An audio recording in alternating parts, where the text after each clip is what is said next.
Hello, everybody. Looks like we're about a minute out and then we'll get started.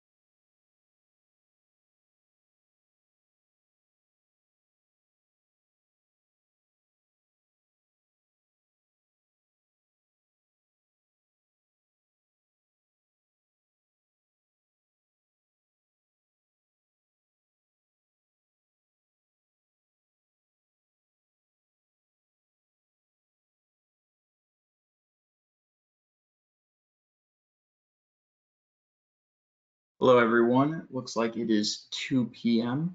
So we will get started into the frost alert smart monitoring to safeguard your crops. We appreciate everyone hopping on and hopefully it's an informative webinar today.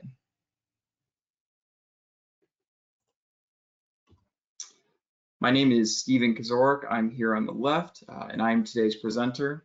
I've been at Hobo for about almost a year now, and my focus has actually mainly been on water quality with our water line. Although I've been in the industry for a couple of years beforehand, and a lot of that was on frost alerts and viticulture, so I'm pretty familiar with that. I'm joined today with our West Coast sales lead, Brett Stebbins. He is going to be in the chat, monitoring any questions, and we'll chime in at the end to further discuss any questions you may have. Going off of discussion or questions, excuse me, there is a question panel that you can find. Anytime a question pops up, feel free just to type it in there. We'll respond to them as soon as we can, but if there's any longer explanations, we'll wait towards the end and touch base on those afterwards. Don't worry about taking any notes. This will be recorded and then sent in probably a day or two from now. And these do get uploaded to YouTube, where we have a bunch of different webinars ranging from different topics, from environment to indoor to water quality, and some of those go more in depth into the equipment. So I would definitely encourage you on checking those out as well. So for the agenda today, I always like to touch base on who we are at Hobo Data Loggers, who we are as a company, and then we'll talk about frost overview as well as frost mitigation methods. I assume most people here are familiar with these topics, but just in case there's anyone new in this area, or maybe we'd like to compare definitions of certain things, I think it'd be good to touch base on it. And then we'll do an introduction, mainly to our data loggers for the MX series, the RX series, and HoboNet. I will say ahead of time, I think the most applicable equipment for viticulture and frost alerts is the RX series and HoboNet, so we will put more emphasis on it, although it's good to touch base on everything because there's always a role to play with all the data loggers. And then at the end, we'll wrap up with some use cases as well, where there was a situation where they needed climate monitoring and they utilized Hobo equipment and how that was a solution to their problems. So getting into who we are at onset, we make the Hobo data loggers, and we're across different industries as well. We're not just climate, we do water quality and indoor, as I mentioned, but some exciting news is we are now part of Lycor, who's based out of Lincoln, Nebraska. Not sure if anyone is familiar with Lycor. They do a lot with greenhouse gases, especially with research in universities. And together we have over 50 years of experience in environmental monitoring. Since then, we've been a world leader in data loggers with a global network of distributors. So if you're ever not in the US, any part of the world, feel free to reach out to us directly and we can always get you in the right hands with ourselves or some of our distributors. But really with us and where we made a name for ourselves is that we had a sole focus on accurate and reliable data logging and monitoring. We know technology can be expensive and very difficult to set up, let alone use. So we've made a big effort in making that equipment as cost efficient as possible and as user friendly as possible. I think a lot of our equipment's very easy to set up and to deploy and to offload the data. And we'll talk about some of that today, but that's kind of our background and really how we made a name for ourselves. So did want to touch base on some terminology. versus freeze and frost. You may hear me use these terms interchangeably, but a freeze, for anyone that's not familiar, occurs when cold air masses move into a region primarily due to wind, which then causes a quick drop in temperature and can potentially lead to a frost. With a frost, a radiation of frost occurs when clear, calm nights allow the ground to lose heat rapidly, causing that temperature to drop. Then the frost is able to form, and this is most commonly seen in spring and fall. If you're wondering why clear skies are related to frost, it's typically because clouds can act as like a blanket in the sky, and they reflect that heat from the surface back to the ground. So when clouds are absent, that heat is lost in space, and that causes temperatures to fall pretty quickly. Now, an inversion, not all frosts are caused by an inversion, but they can be related. An inversion is a phenomenon that plays a significant role in the formation of frost. It's when the warmer air typically rises and then it traps cooler air near the surface, as you can see in that image on the right.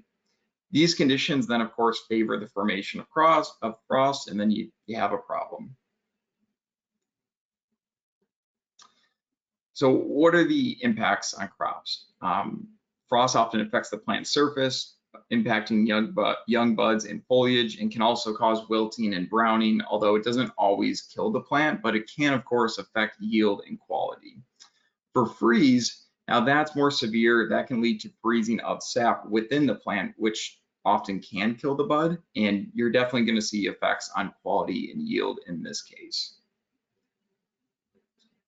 When it comes to protection, I would be curious to hear about people in the chat, what methods you've seen or what you use, maybe what's more common in your area. But these are the ones that we've most commonly seen and worked with. Starting with the left, you've got the wind machines. These help with frost by creating movement. This helps mix the cool and warm air through circulation, and then by mixing it, it of course reduces the temperature difference. With irrigation, when water is applied to plants, it releases energy in the form of heat, which then helps maintain that temperature of the surrounding environment and keeps it above freezing. This one's pretty interesting, and it can also increase the humidity around the plant as well, as moist air often retains heat better than dry air. And going off of that, very similar situation with the soil. When that soil is moist, it keeps heat better than dry soil. The question at the end of the day is when you trigger these and how. What's the process like to trigger these? Are you staying up all night? Are you spending money on crews? Are you just playing it safe and irrigating beforehand? And you know, there's a lot of problems that go along with frost protection. There's no doubt that it's effective, whether it's running wind machines or irrigation pumps, but it does come at a cost, as I was saying. In terms of time and money, your options are usually stay up all night watching a thermometer, or frost alerts, where they're kind of devices out in the field and the light will be green, and then if it drops below a certain temperature, it'll turn red, and you're kind of just watching for those all night. But the issue is you need to correctly account for the temperature differences between these thermometers and different points in that field. So again, you're probably at a loss of sleep for the night. Maybe you're paying a crew to stay alert for you. Either way, it's not ideal, and you're losing sleep or money. With irrigation, you also run some different risks too. You run the risk of overwatering, which can affect the soil with compaction, maybe even disease, but definitely waste. So let's get into our first bit of data loggers here. This would be our MX series data loggers. So the MX series data loggers, we have a pretty broad line of them, and what they really are, they're small compact devices, usually with user replaceable batteries that offload data via Bluetooth. So think of like a phone to a speaker. They're very cost efficient, and they're different from the RX series where data is pushed up to the cloud. But just to kind of give some background of how they were used in this situation, we were working with a strawberry grower in Virginia who has these little plastic covers that you can see in the right, and these plastic covers go over the strawberries, and then they're able to help retain heat. So what he did was use our MX2201, that blue data logger you can see in there, and he put it in the place of a strawberry to see if it was actually retaining heat. He was able to analyze the numerical values in relation to those timestamps. And then he was able to test his theory and see if these help keep heat. Another thing you could do with data is also predict frost. So by analyzing past data that you've collected over extended periods, you can identify patterns, right? So let's say a week ago we had a bad frost and the soil moisture that whole week was X and the temperature was Y. That it's starting to look the same conditions this week, so I bet we're gonna have another bad frost this week. We're gonna need all hands on deck and maybe we irrigate this week. Or maybe the conditions are completely different and we don't need to irrigate this week. Just having some numerical value with a timestamp, whether it's testing your theory, seeing if something's working, is covering the crops helping, stuff like that. It's beneficial to have data loggers. So I'm just going to run through the data loggers really quick. This was the MX2201, the Hobo pendant, which I think a lot of people are familiar and associate Hobo with because they can be used across so many different areas, indoor, water, climate, you name it. It's a really cost-efficient data logger. It's about $79 too. So you're able to scatter them across large areas and not really break the bank. So again, Bluetooth offload to our free app, Hobo Connect. You just need to be within 100 feet, and then it's like pairing a phone to a speaker at that point.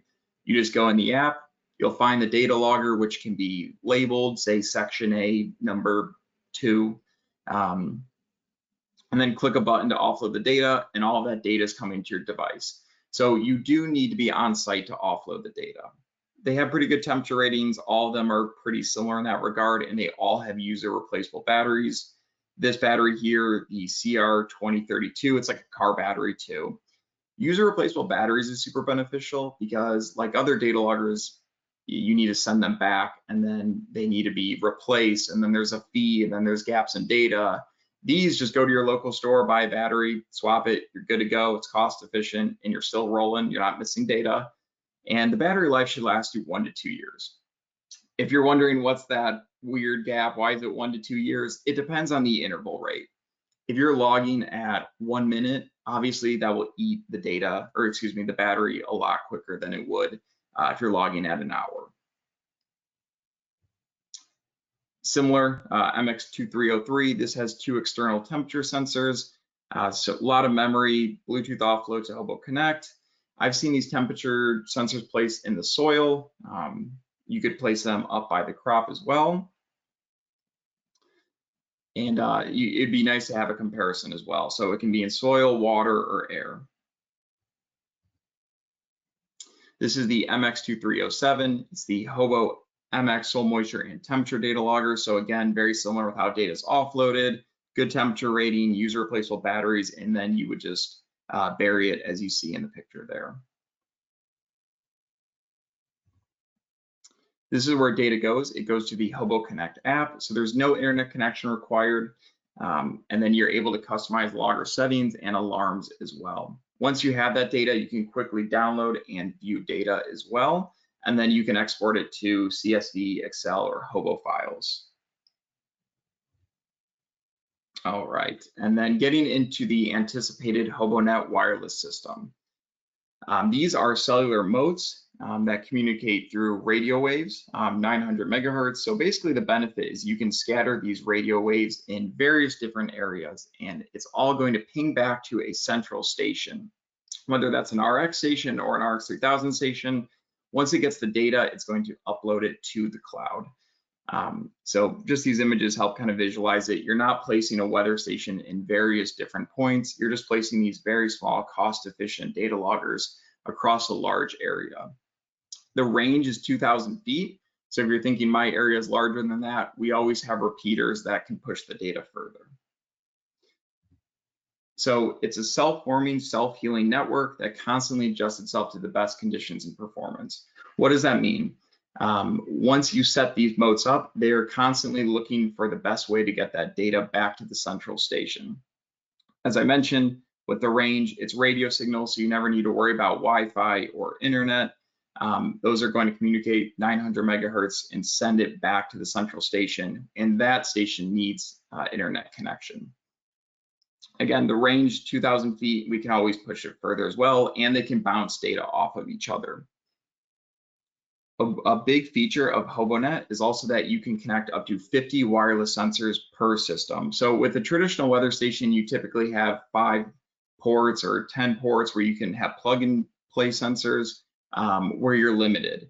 A big benefit to HoboNet is you can continue to add off of them. So you're never stuck with one thing. Let's say you're only focused on soil moisture that 1 year, and then something changes where you need to start looking at light and temperature, maybe in cold storage. You're able to keep adding these sensors off and building off of the network. Another example would be it's not necessarily realistic to add 50 sensors in 1 year if you don't have the budget. So you can continue building off of it and slowly adding to it without needing a complete new weather station. As I mentioned earlier, we do put a lot of emphasis on user-friendly equipment. So it's designed for ease of deployment. Once you set that mode up, you press a button and it's going to start searching for the best signal. So it's really an affordable real-time monitoring solution, and there's no annual fee for the mode. The annual fee we'll talk about, but that comes down to the weather station itself, and it ranges from $99 to $399. Like most of our equipment, the battery life, it is user replaceable, so you can go swap it on your own. You're not sending it back to us. You're not going to have gaps in the data. It's just two AA batteries, and then it will last up to 5 years, and they do have built-in solar panels as well. So again, to reiterate, you can incorporate any wireless sensors into your network, like rainfall, temperature, soil moisture, and these could be scattered. It could be across a vineyard, it could be in cold storage as well, and just creating this whole mesh network. These are some of the options as well. I'll leave this screen up while I grab some water. So you can integrate. You can do rain gauge, water level, wind speed, direction, and have a whole mixture of these across a large area. We also have analog modes for third-party sensor integrations, which is pretty neat. And here's the central station. So the modes will be basically surrounding this and sending data back to the central station, whether it's the RX 2100 series, and typically the RX 2106, which is the HoboNet, or the RX 3000. They're very similar. The RX 3000 is a little bigger and has 10 ports for wired sensors, and has a little more capabilities when it comes to modules, and has a little more data as well.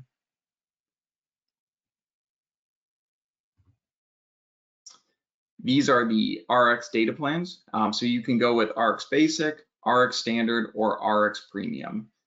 The big differences are the max number of measurements. You can do 10, 25, or the max number that is supported with the station. So that's a big indicator of what you need.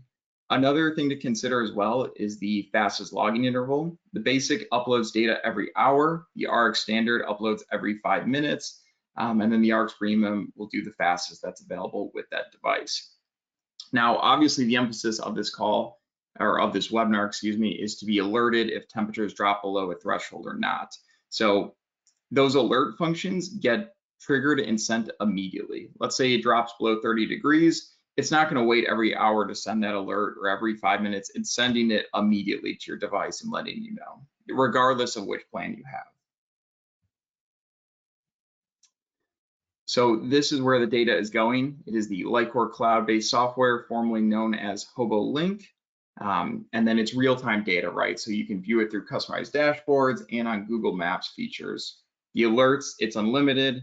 So these come in forms of text messages and email alerts, system and sensor alarms. And then once you have that data, you can export it to Excel or CSV files. And you can even create automatic scheduled reports, which is really nice. So let's say every Monday morning you have the soil moisture and temperature and rain sent over to you, and you can analyze the data. You don't need to go in and keep clicking which stations you want to see. It'll automatically be sent to you.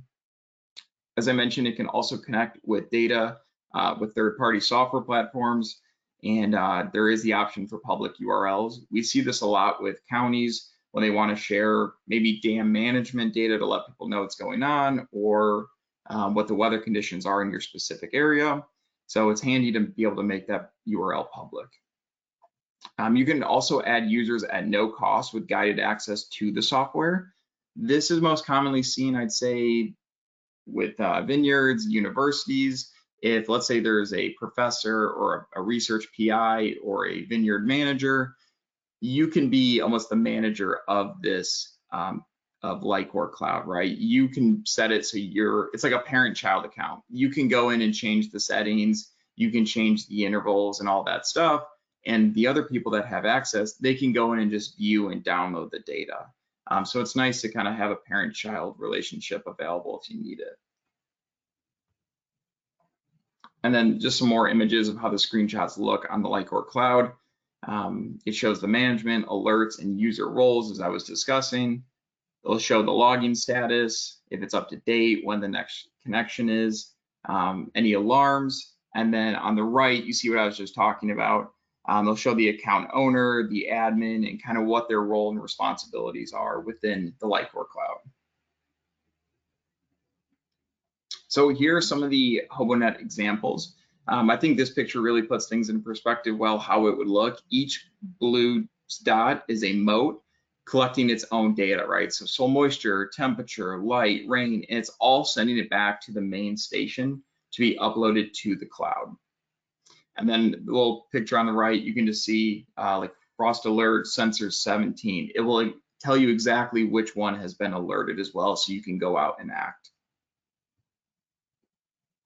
Some more images as well. This is water level and flow, just an example. I like this chart feature. You can also do different parameters together to see how they correlate.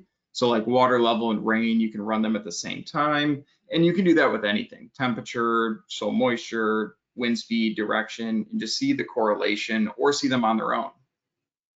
You can change the unit as well. And the bottom picture really helps put things in perspective, especially if you have a large area. So you can click on each moat and see what the data is, or maybe the upload. You can see if it's online, what the battery's at, what temperature it's currently reading, PSI, its connection, all that good stuff. It really just helps you visualize better with the satellite view. And then some use cases, we'll talk about our cranberry case, some apples, and then storage. So now bringing you all over to our area near Massachusetts, where there are plenty of cranberry bogs. One of our cranberry growing customers had felt the local weather data was not relative to her specific site, as their weather stations were miles and miles away. While still following their forecast, she took the necessary precautions and always prepped the cranberries, typically with flooding and I believe frost fans as well. At the end of the day, this was a huge expense and a ton of time allocated, especially when the weather data was not correct, at least for her specific area. She needed accurate on-site climate monitoring, so she invested in HoboNet. HoboNet gave her all the climate data she needed on her own property and allowed her to accurately forecast frost. She also utilized the frost alert function to turn on section fans if she felt it was needed. And by spending a few $1,000s on HoboNet, it avoided her spending many $1,000s and countless spending on irrigating and all the time and energy spent, trying to just predict it with the local weather station. Another one, which is pretty neat, this is kind of like textbook HoboNet. This is with Fishkill Farms in New York, who wanted to leverage our HoboNet system to use NOAA's free pest monitoring system. They started off with just an RX3000 station, because that's all they thought they needed, was just one climate station. Although they realized there were microclimates. And this was also through NOAA, which is a crop and pest model service started by Cornell, which I assume most of you are familiar with. Pretty neat function. All that data from your weather station is uploaded to their service, and then you can get like hyper local data for pests and irrigation forecasts, along with advice on how to manage these threats. So if you guys want any more info, definitely reach out. We can provide that. It's a great function and program. But going back to Fishkill Farms, after looking at their devices, they needed more than just one weather station. They had a ton of area to cover. So they decided to expand their capabilities to monitor frost risk, soil moisture, greenhouse conditions, even keeping an eye on their cold storage units, all with a single system. So you can see that little red station in the bottom right.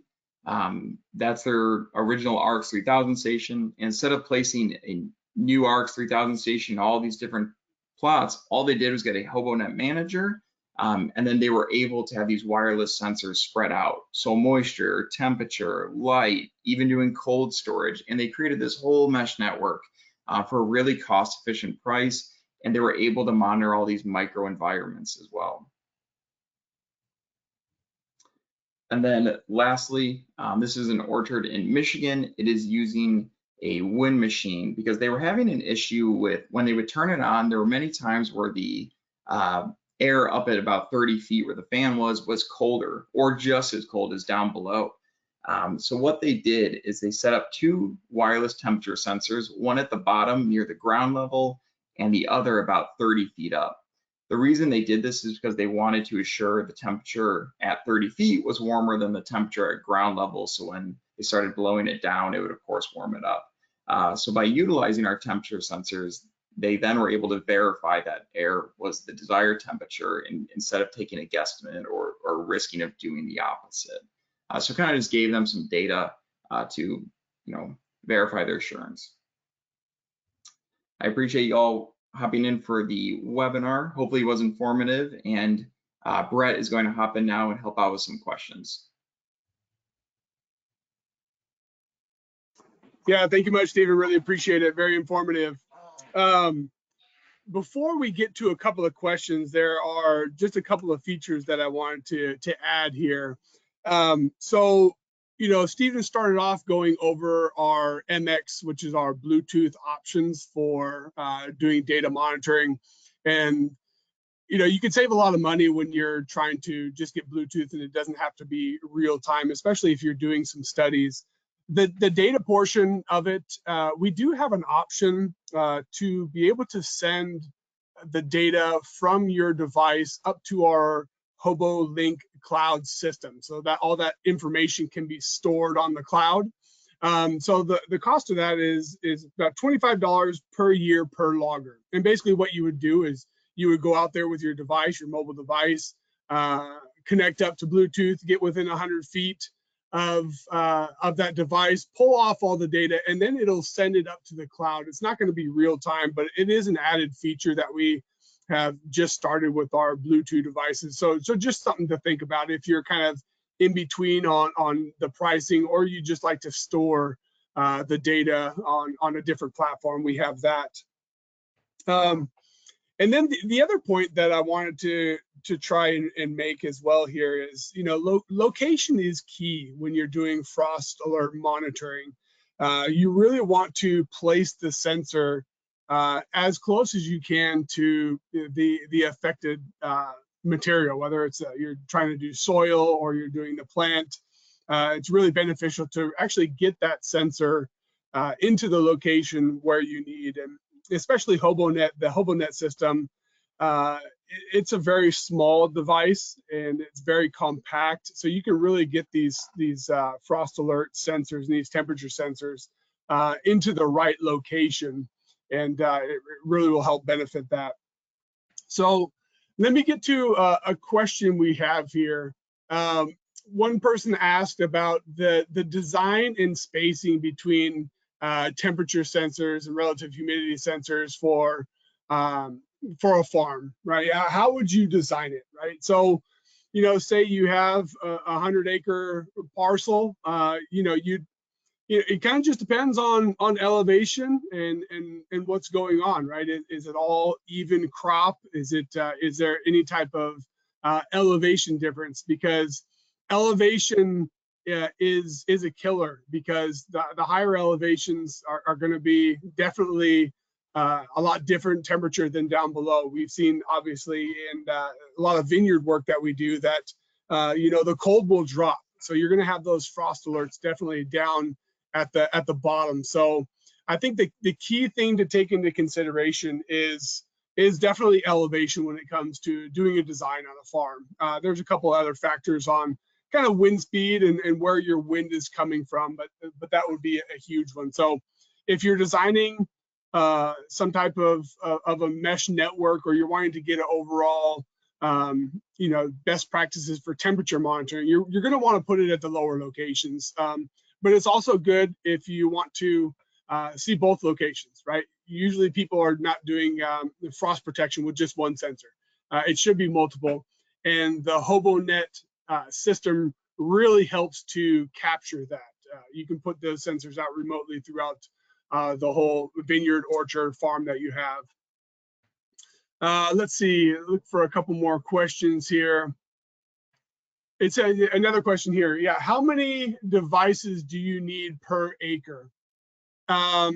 It all really just depends on what your goals are. If you are, just wanting to get a frost alert, for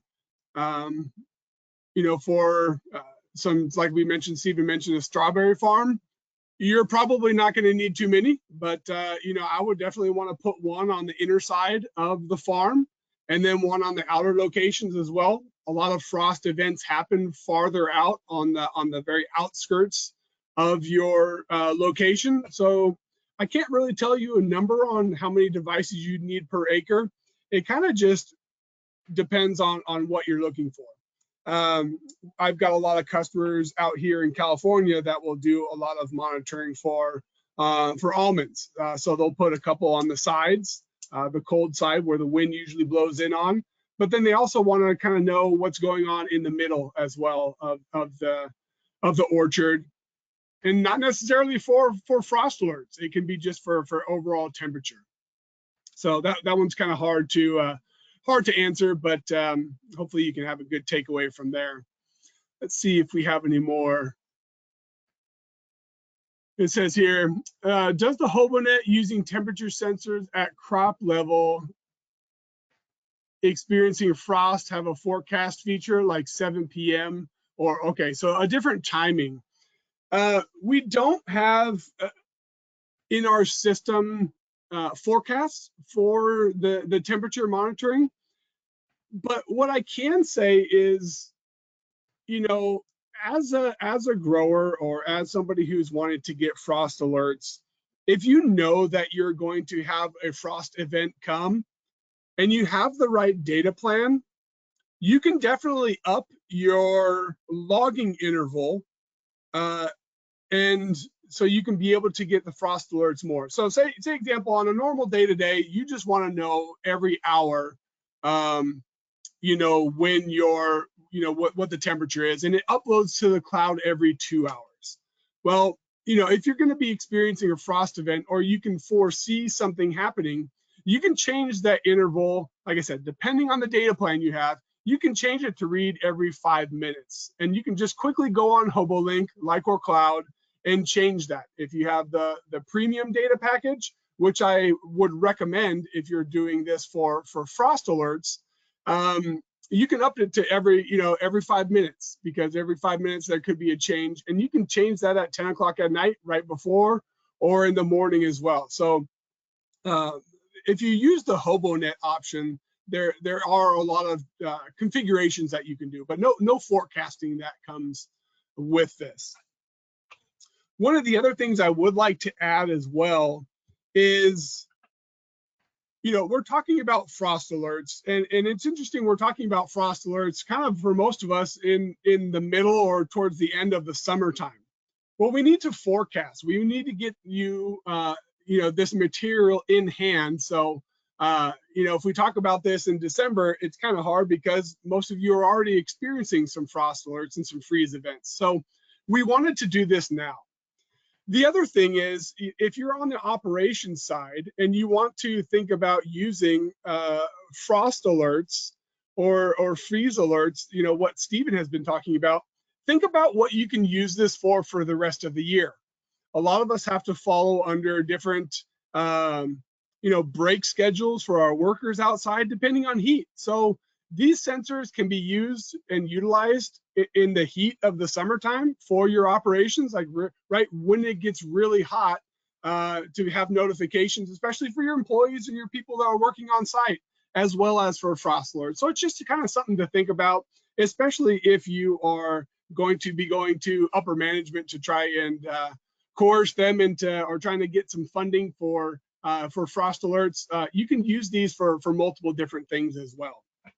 So that's just something that I wanted to add here. Let's see if we have any more questions. Well, we have one that says, great talk, Stephen. I would agree with that. It was a fantastic talk. I think we've answered most of our questions. So if you do, we're going to finish a little early, but if you do have any more questions, feel free to put those in the poll. I'm here watching live so I can see if any questions come up. And then for the most part, it would be great to follow up with you if any of you have any other questions or would like any more information on how to customize your frost alert system. Give Stephen a call, send him an email. You can give me a call as well, especially if you're out here on the West Coast where I am. We've both got a lot of experience with this, so we'd love to be able to chat with you about this coming up further down the line. So I'll wait a second to see if we have any more questions come in. Other than that, Stephen, you did a fantastic job. Thank you so much for covering all of those. It's great to see that we have the options with the Bluetooth option to get historical data and the real time as well to make it really beneficial for everybody. Thanks, Brett, and thank you, everyone. Again, we appreciate you hopping on, and hopefully we can chat more in the future. Definitely. Thank you, everybody. So we really appreciate it. Any questions, feel free to reach out. We'd love to talk to you about it.